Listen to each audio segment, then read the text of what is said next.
as a kid, I was messing around with things in the garage. I would get in trouble actually for going out in the garage and like doing things like cutting open my Nike shoes to make sure they had the air pad in the side, because I couldn't afford the ones that actually showed the air pad. They just said air on them. And then I would try and put springs in them to make me jump higher so I could hopefully slam dunk. So I tried to install springs in the back of my shoes. It didn't work out. I still can't slam dunk, but it was fun to try.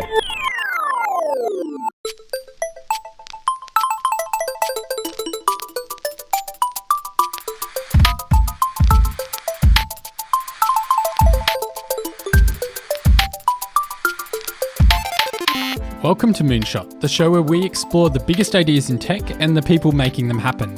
I'm Christopher Lawson, and in this episode we're talking with a man who has had his finger on the pulse of technology for well over a decade. Kevin Rose is an entrepreneur and currently an investor with True Ventures.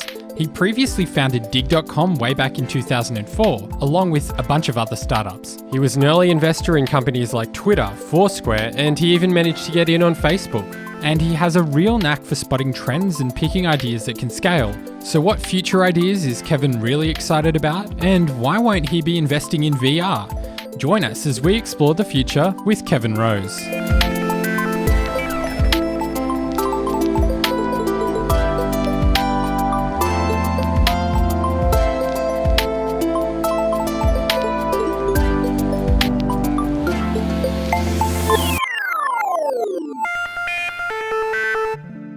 Like, I'd always held kind of jobs at startups, but had never started my own thing. So this was the first time I had gone off and actually said, I'm going to launch my own project.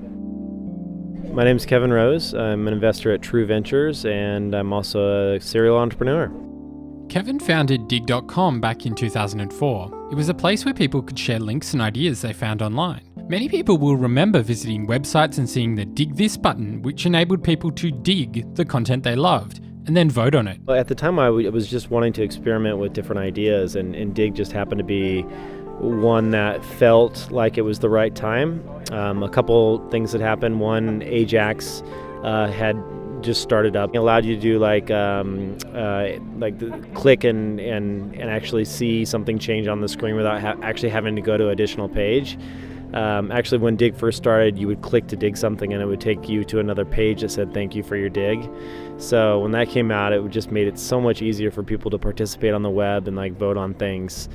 At its peak, Dig averaged around 30 million visitors a month, and it was arguably one of the most important media sites around. However, after struggling to keep momentum, it was split up and sold back in 2012. And although Kevin is no longer involved in the company, I really wanted to get his take on some of the struggles facing modern media companies. Media is kind of an interesting thing at the moment because there seems to be this sort of dilemma with, well, how do you make media work as a business? How do you think that companies should be approaching this sort of dilemma? Like, how do you make money out of media at the moment? What's the right way to approach that? When you talk about media, it's clear that the kind of the whole idea of buying a standard IAB ad unit is gone, and so I would argue that even just 5 years ago, it was a lot harder to actually monetize media than it is today. Certainly on the video side. When we first started doing video podcasts back here in 2007, I believe, or 2006 or 7, there was just no advertisers. They weren't really interested in doing it at all. And now, thankfully, the costs have decreased so that it doesn't cost you what it used to actually stream this content. And it's I would say for an early stage startup in media, it's a lot more cost effective than it ever has been. So. When I think about startups getting into this space, my argument would be to just keep the team as small as possible until you kind of find that audience and that traction, and you're able to properly monetize it. I think a thing that where companies get carried away is that they go and hire up a massive staff, and then all of a sudden think they're going to have the eyeballs that they don't, and then that's when you run into problems.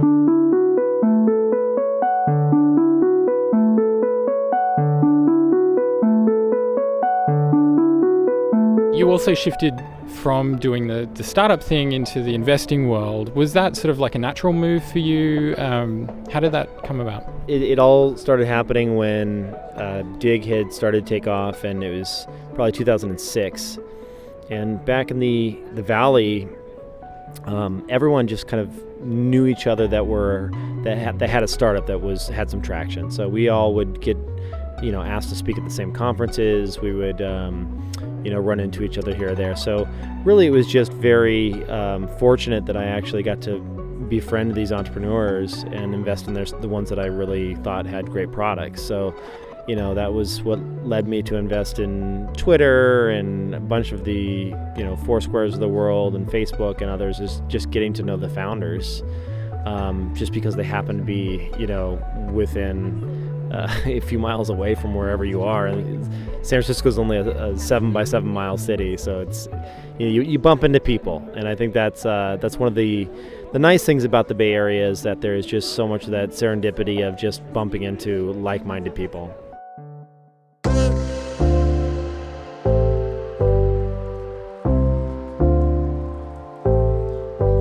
You have invested in a number of companies that have done very well. Like, you seem to have a knack of being able to pick those companies. What's a good idea? The one common thread that runs through all of them is just that it's not just a Me Too idea. So it's not just like a small improvement on an existing problem.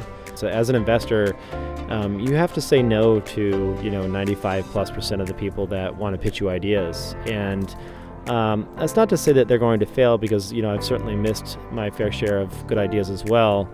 But it's finding those founders that have the ability to demonstrate that they can have original, novel thinking. Like, I always think of it as like, what's the attraction, and but attraction isn't enough to really sell you. Like, the team is what sells you. So like, just because someone has an interesting idea, if they don't have the team to back it up, then I'm still not going to invest.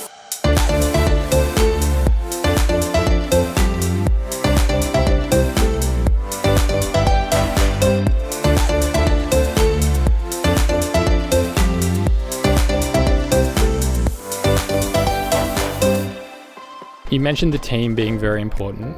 Are there any sort of key attributes in founders that you look for? Yeah, I think that one of the things that, or was certainly a mistake that founders make, is that they have to be patient, and they have to be willing to say no to a lot of potential candidates.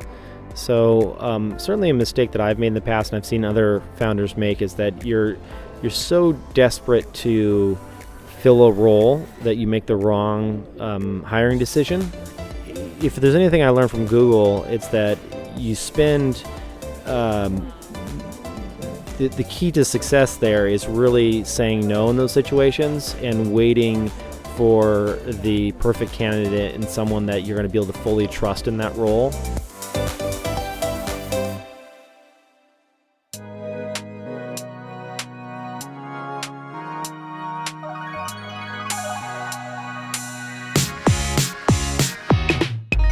Kevin often posts about the products and technologies he's interested in investing in, and sometimes they go against the grain of the rest of Silicon Valley.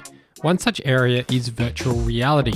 Last year, Kevin shared some predictions about where he thought the future of technology was heading, and one interesting thing was that he wasn't planning to invest in VR. So given the huge amount of capital invested in VR at the moment from companies like Facebook, HTC and Google, I really wanted to know why.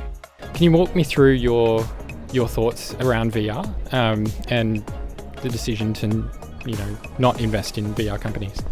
It's a technology that I first tried on, and I put it on my head, and I looked around the virtual world, and I immediately thought that this is a single player experience, and single player experiences in the sense that I don't mean you can't play with other people that are also in the virtual world. I mean that everyone that is standing around you is either wanting to put it on and they want to play, or they're frustrated that you're playing, or they can't see what you're playing and it's not as cool, or they do see it on a projector but it looks weird because you see left and right eyes and they're not getting the full virtual thing. There's just a lot to hate as an outside spectator looking in. And, combined with the size and clunkiness that is virtual reality and the hardware required to do it properly, it was just so very apparent to me that while this may turn into something that a niche audience is going to love, like a hardcore gamer, the investors that were getting excited about it tend to think of it as something that every consumer was going to have in their home. And I just couldn't see how any time in the near future that would ever be the case. I've just seen so many of these technologies go through these hype cycles, whether it be bots, which I also thought was just silly, or when 3D TVs first came out and everyone had the 3D TV glasses. Like the thing is, it has to be, somebody was telling me like, oh, but you'll be watching sports games in there, and that sounds interesting, but Peter Thiel said it best, I think, in that something has to be a true kind of order of magnitude improvement in order to shift consumer behavior. There's just so many of these technologies that really don't provide that jump. And so this, to me, feels like one of those technologies.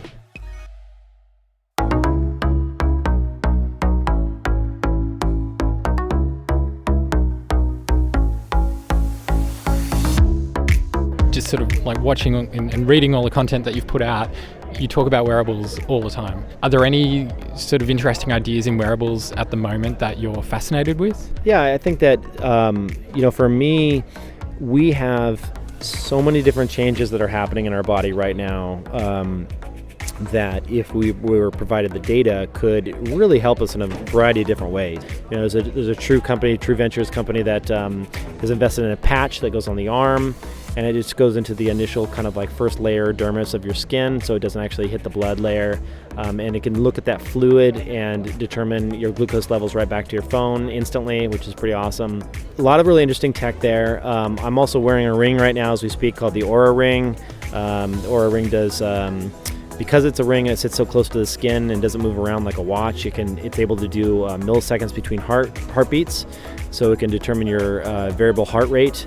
Variable heart rate is a measure of your overall kind of general fatigue, and so professional teams and athletes will measure their variable heart rate to understand how tired their players are, so they know how many minutes to play them in a game, things of that nature. The idea of bringing that to the hands of the consumer, so you can figure out how well you're sleeping and how ready you are to take on the day, I think is just fascinating. So I'll be keeping a kind of close eye into this kind of field of the more in-depth sensors and how we can get additional data inside of our body that isn't just a simple pedometer, something that's actually will give us real data with actionable things that we can do to improve our health.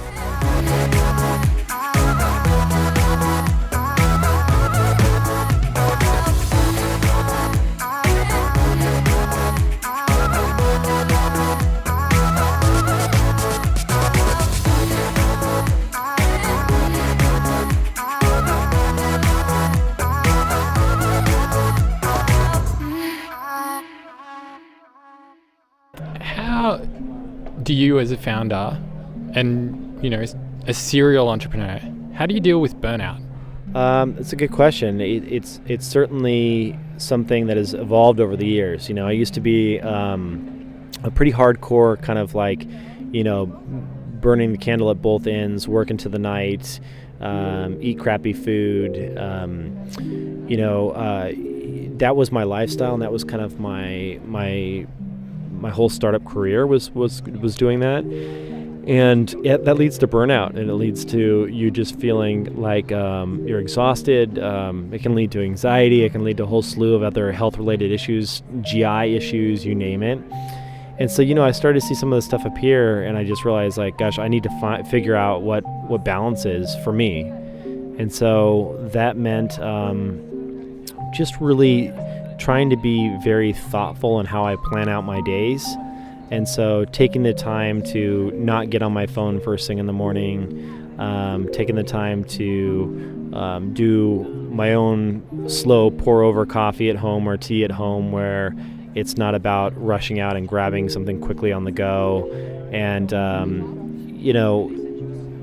like really creating chunks of my day for different types of activities, and always finding a way to get exercise or meditation kind of interwoven to all of that.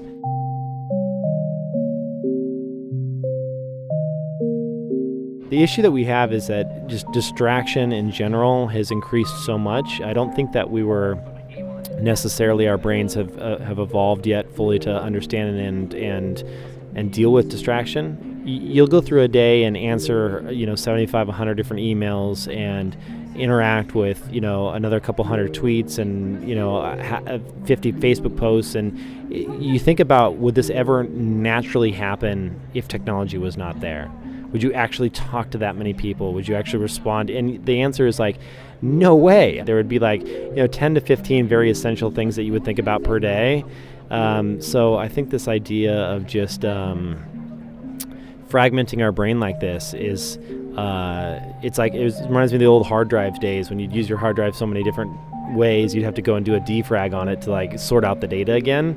I feel like we need to find meditation, or at least a break in our day where we can use our own personal defrag, just to kind of give ourselves just really a break so that we can reset and kind of consider all of our actions.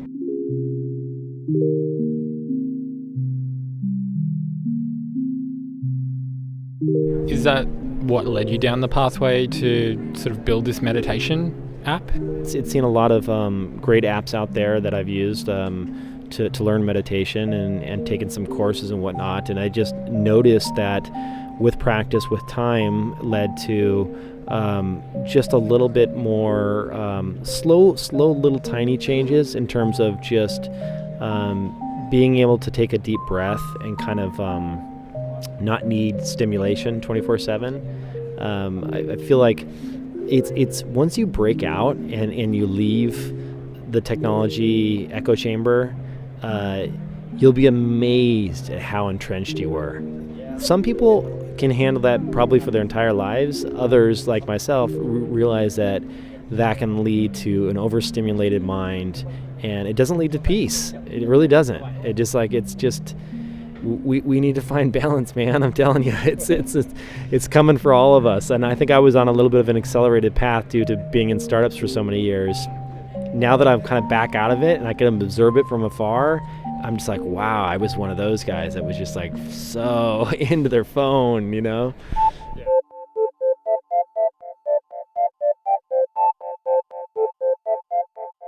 I noticed that you and your wife are expecting a child. Congratulations. Have you thought much about the legacy that you want to leave your child, or what you want your child to learn from you? Well, thank you. Yeah, I'm excited for this. This is going to be come November 4th. It's the due date. Pretty excited. I don't know that I believe in legacy. I don't believe in kind of wanting to go and create some crazy vision of myself. I don't want a statue, a bronze statue anywhere. I'm not. I just honestly, all I want to do is hopefully teach her that that one of the great joys in life is trying new things, and failure is not to be feared, and it's not even to be demonized. I think failure is so awesome because what it means is that you tried something. And so many people don't even have the guts to go and try something. Anytime a founder comes up to me, and I've had this happen so many times, where well, I had a startup and it didn't work out, and the eyes immediately go to the ground, and it's you can tell it's weighed heavily on that person. And I'm just what are you talking about? You went and tried something. You were I don't need to work a 9-to-5 job. I want to go see if I can create something new. And so many times the little things that we try can influence other people, and they can help them create their own ideas.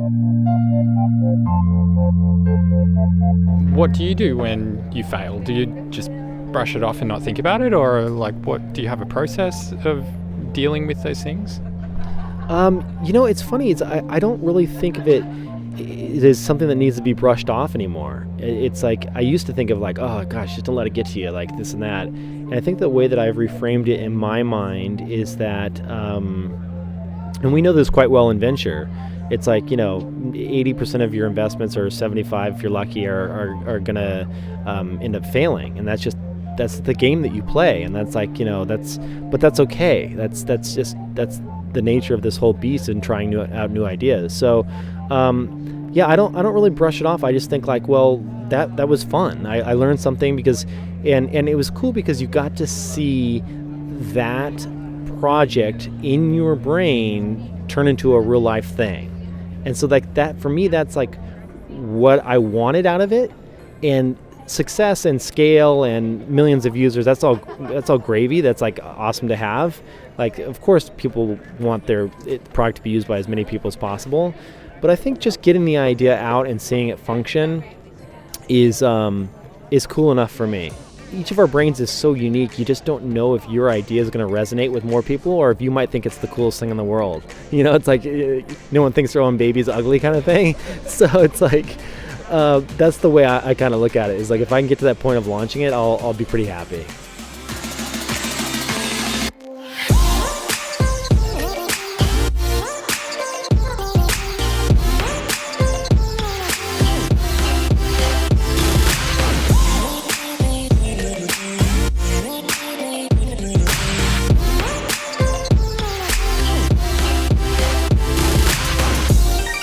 Do you have any advice for founders that you think they should go away with? Like, if they were listening to some of the things we've been talking about, what advice would you give them? Yeah, I mean, two things. One, spend 90% of your effort up front on hiring the right people and make that your number one job. And the second thing would be that if you think that you're listening to this and you don't have the time to do a startup because you have a full-time job and you have a family and you have kids, you can make it a passion project. You can say, I mean, the cost of building apps these days and building software is so cheap. I mean, everything, it's funny, I don't even have a back-end engineer for our meditation app. Everything's on Firebase. And it just like automatically scales. Like, it just happens. Like, I pay them $20 a month and it scales forever. Like, and then like maybe that goes to $30 a month if it gets bigger, So, you don't really need to have a full-blown team anymore. And if you have something that you think is really cool and you want to have it see the light of day, and you think, gosh, like if only, you don't have to think that anymore. You can say, okay, I'm going to do this, and I'm going to dedicate like 2 nights a week, maybe 3, and guess what? You don't turn on the TV. Guess what? You don't watch Netflix. That is your Netflix, is your startup. It's like, people have to understand that there is always time. And this idea that they have a family or whatever it may be, it's like, even if you don't have the money, my first startup, I'd say a couple startups, I've said like, hey, would you be willing to do this for equity? And if you are the right person for the job, which you should be, because if it was your idea, you should be able to sell someone on how big this idea and how awesome it's going to be. And if you find the right person, you're able to sell them. Oftentimes they'll donate their time for a chunk of the company, of the equity. And so, there's always a way to get to launching your idea. You just have to be willing to really to find the slots to make it happen.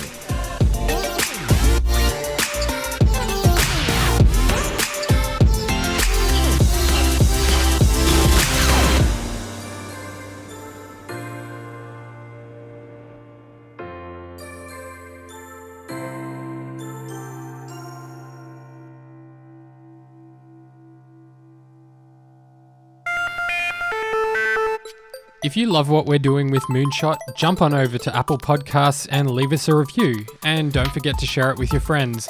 You can find us on Facebook, Twitter, and Instagram. Just search for Moonshot Pod.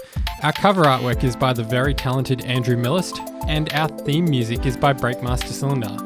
Moonshot is a production of Lawson Media and is hosted by me, Christopher Lawson, and also Andrew Moon.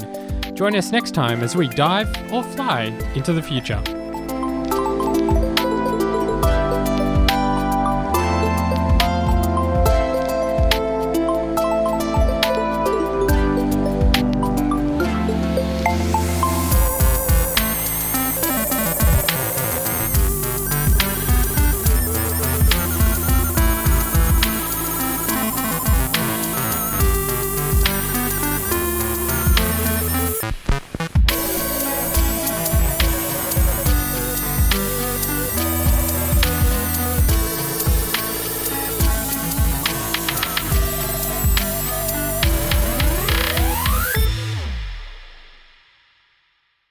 Hey podcast listeners, it's Chris here. I just wanted to tell you about this really cool campaign on social media. It's called 2 Pods a Day. Every day for the month of August, you'll be introduced to 2 independent podcasts. So if you really love independent podcasts, jump on over to social media and search for hashtag 2 Pods a Day.